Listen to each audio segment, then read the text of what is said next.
इनकलाब मंच के नेता उस्मान हादी की हत्या मामले में बांग्लादेश के गृह मामलों में सलाहकार लेफ्टिनेंट जनरल मोहम्मद जहांगीर आलम चौधरी ने भारत की भूमिका से इनकार किया है।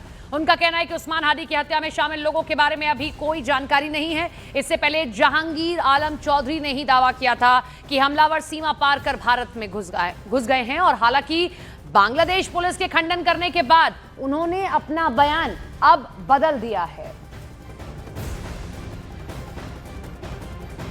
तो देखिए, जिनकी ओर से पहले यह बयान दिया गया था कि जो हमलावर हैं उस्मान हादी के वो भारत चले गए हैं, जिसके बाद से लगातार देखिए किस तरीके के प्रदर्शन हो रहे हैं और कैसे हिंदुओं को वहां टारगेट किया जा रहा है। लेकिन अब बयान पलट लिया है और अब अपने बयान से पीछे हट गए हैं और उनका कहना है कि हमलावर सीमा पार से नहीं थे, यानी कि भारत के नहीं थे, इससे कोई लेना देना नहीं है। इस बात का हादी की हत्या से कोई लेना देना नहीं है, भारत का इसमें कोई रोल नहीं है। इससे पहले यही जहांगीर आलम चौधरी थे जिन्होंने ऐसा दावा कर दिया, जिसके बाद आप देखिए कि इस वक्त बांग्लादेश के हालात आखिर क्या बन गए हैं।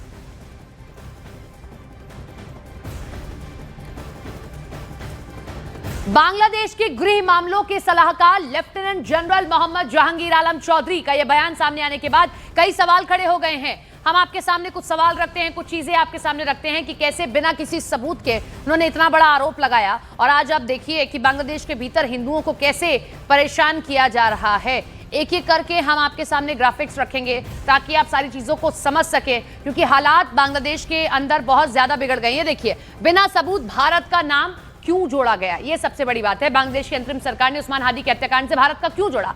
अगर हत्यारों के बारे में कोई जानकारी नहीं थी तो फिर भारत को बदनाम करने की कोशिश क्यों की गई? क्या मोहम्मद यूनुस अपनी, यह बड़ा एक सवाल है जो हम पूछ रहे हैं, क्या मोहम्मद यूनुस अपनी नाकामी छिपाने के लिए भारत पर ठीकरा फोड़ रहे हैं? अगला हम आपके सामने रखते हैं, उस्मान हादी की हत्या बांग्लादेश की क्या एक बड़ी नाकामी है? अगला कि पिछले एक साल में कैसे बांग्लादेश में हिंदू अल्पसंख्यकों पर प्रायोजित क्या अत्याचार किए जा रहे हैं, सबको जानबूझकर सोच समझकर किया जा रहा है। अगला बड़ा सवाल या बड़ी बात यही कि कोई ठोस कदम आखिर उठाए क्यों नहीं जा रहे हैं यूनुस सरकार की ओर से, अगर हिंदुओं को टारगेट किया जा रहा है।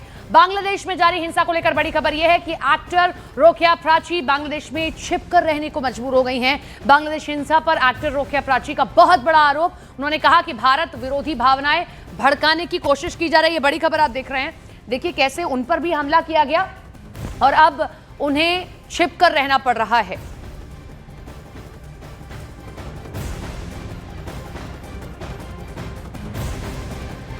तो हमारे साथ बांग्लादेशी एक्ट्रेस रोकेया प्राची जुड़ रही हैं, सीधे उनका रुख कर लेते हैं।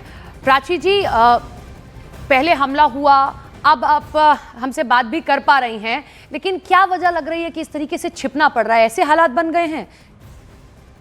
हाँ, धन्यवाद। बांग्लादेश का जो हाल है ना, वो आपका सोचने से भी ज्यादा खराब है।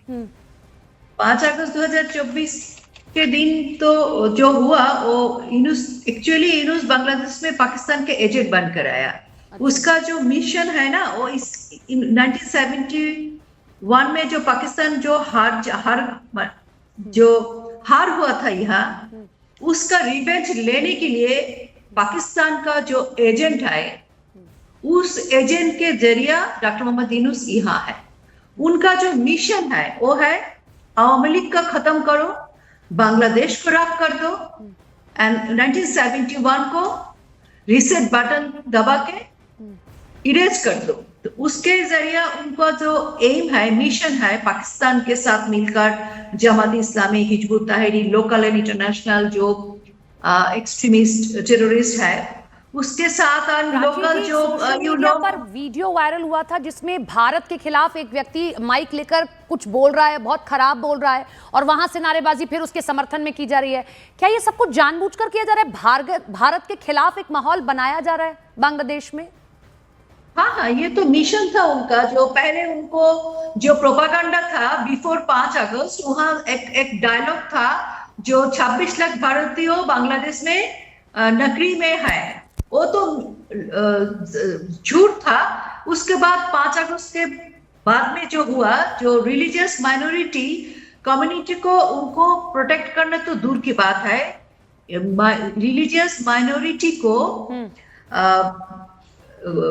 क्या बोलता है ना उस वर्ड को, उनको रिलीजियस इस्लामिक सेंटिमेंट को पब्लिक के पास पब्लिक को मोटिवेट करके वो लोग जो किया मॉब जो ग्रुप है ना वो मॉब ग्रुप के लिए एक्चुअली आई डोंट मतलब उनको एक किसी धार्मिक भावना से जोड़ रहे हैं जानबूझकर, आप ये कह रही हैं? बिल्कुल ठीक है। वो जो पब्लिक का जो इमोशन है ना, सेंटिमेंट है ना इस्लाम के लिए, वो सेंटिमेंट को यूज करके वो जो रिलीजियस माइनॉरिटी को जो अटैकिंग जो मॉब ग्रुप है ना, नहीं मैं ये आंसर आपको पहले से देना चाहूंगा। सो वो ठीक होगा। डॉक्टर मोहम्मद यूनुस का जो मॉब ग्रुप है उसका एक उनका जो मेटिकुलस डिजाइन का जो कॉन्स्पिरेसी था, उस कॉन्स्पिरेसी का एक एजेंडा था, वो है रिलीजियस माइनॉरिटी को अटैक करना। तो रिलीजियस माइनॉरिटी को अटैक करना का जो तरीका है वो है जो Islamic sentiment. So this mob group Islamic sentiment के जरिए से वो लोग इस्लामिक सेंटिमेंट को यूज करके दीपू दास एंड पहले से भी और भी दीपू दास था जो किल करके इस तरह से। लेकिन इससे हासिल क्या होगा यूनुस सरकार को? चुनाव होने वाले थे, क्या उनको डर था कि मैं हार सकता हूं इसलिए ये सब कुछ किया गया? और अभी बयान आया उनके एक मंत्री का कि पहले तो उन्होंने कहा कि भाई उनके जो हमलावर हैं हादी साहब के वो भाग गए भारत, अब वही अपने बयान से पीछे पलट गए हैं कि भाई भीड़ तो हमने उकसा दी, अब हम आगे का काम करेंगे। तो सब कुछ प्री प्लान्ड है क्या आपके अकॉर्डिंग? क्योंकि आप पर भी हमला हुआ। ये प्री प्लान, ये कोई एक्सीडेंटल नहीं है। 5 अगस्त जुलाई 14 टू 7 अगस्त 2024 जो हमला हुआ था बांग्लादेश में, जो टेररिस्ट अटैक हुआ था, जो किलिंग हुआ था, उसके लिए ये जो मॉब ग्रुप है, टेररिस्ट ग्रुप है, उस ग्रुप को तो यूनुस गवर्नमेंट इंडेमनिटी दिया। इस ग्रुप का जो इस ग्रुप ने 3000 पुलिस को किल किया, 450 पुलिस स्टेशन जला दिया। सो आप इस टेररिस्ट को, इस मॉब ग्रुप को इंडेमनिटी दे दिया, तो इस टेररिस्ट, इस मॉब ग्रुप तो आपका ही आदमी है, ये तो यूनुस का आदमी है, यूनुस का ग्रुप है। सो ये कोई एक्सीडेंटल इंसिडेंट नहीं है, ये totally pre plan murder. Prachi ji, मेरा एक सवाल है कि अगर आप हिंदू हैं, अगर आप किसी एक जिसका समर्थन किया जा रहा है उससे नहीं जुड़ रहे हैं, जिसका यूनुस साहब समर्थन कर रहे हैं उससे नहीं जुड़ रहे हैं, तो क्या बांग्लादेश की सड़कें फिर उनके लिए सेफ नहीं है? फिर वो निकलते कैसे होंगे? अभी हालात कैसे हैं बांग्लादेश में? आपको ऐसे रहना पड़ रहा है, कोई जरूरत की चीज भी चाहिए आपको, तो फिर आप निकल कैसे रही हैं बाहर? डॉक्टर मोहम्मद यूनुस का जो आप डॉक्टर मोहम्मद यूनुस को समर्थन नहीं करता तो actually give me some time because my Hindi is so poor. I'm trying to this. You can continue in Hindi also. You can continue in English also, or you can mix both the languages. Whatever is preferable. Okay. I will give this question again. Because of Dr. Mohammad Yunus Pakistan के agent है, so Pakistan 1971 में हार गया हम लोग से। भारत वहाँ हमारा दोस्त था 1971 में। so ये जो हार हुआ था उस वक्त, उसका रिवेंज है ये।